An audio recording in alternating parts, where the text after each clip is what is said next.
So this next clip, I kind of lucked out with the music, and the two drops in the song actually fit pretty much perfectly with the two major things that happen in the video. So right off the bat, I get a fear on the priest. It resists on the rogue, but it's okay because he's in stun lock anyway. The mage deep polys me.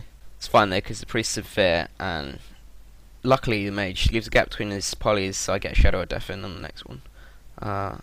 Which actually turned out to be pretty clutch, because my rogue takes a shit ton of damage here. And I'm able to save him with him, which I mainly use because I don't want to get interrupted with a 1 second poly or a CS/deep, which are both coming up. I don't want to get step kicked either, because if any of those happen, then I'm going to have to call for my rogue to cloak, which we don't really want to have happen this early on in the game. You'll notice that I'm mostly trying to stay out of their mage's loss in general, just so he can't even have the chance to deep me. And I get feared here, so I call for my rogue to get on the mage to stop him polying. Unfortunately, I go for a burn, and he gets a nice CS Nova on me and gets me into poly from that. That was my mistake there. I was a bit too greedy, but it turns out okay, and we don't really end up using too many cooldowns. All that happens is my mage drops a bit low, but we pick him back up and carry on with the game. There's kind of an interim in the action, I feel, of this clip at this point, and the music kind of reflects that. I was considering cutting the middle part of the clip out, but I thought it would make it a bit disjointed and people wouldn't be able to follow the flow of the game and that sort of thing, and that's kind of important in RMP Mirror.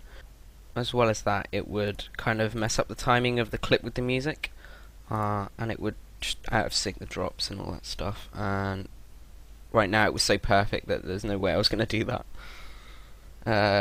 That's highlighted here with the death, which resists on an Igno as I get polyed, and the clip slowly starts to get a little bit more intense with the music as their rogue and our rogue drop a bit low, and both teams start using a bit more cooldowns, since the priests have run out of defensive ones and the rogues are running out and that sort of thing.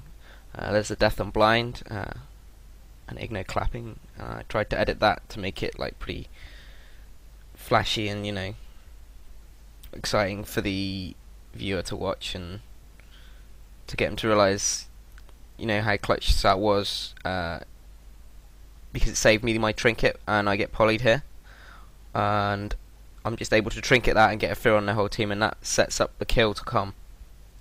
I used death there because I think that poly's on me. It wasn't in the end, but the kill comes here, and that basically stemmed from me deathing the blind, which was the main feature of this clip, I think.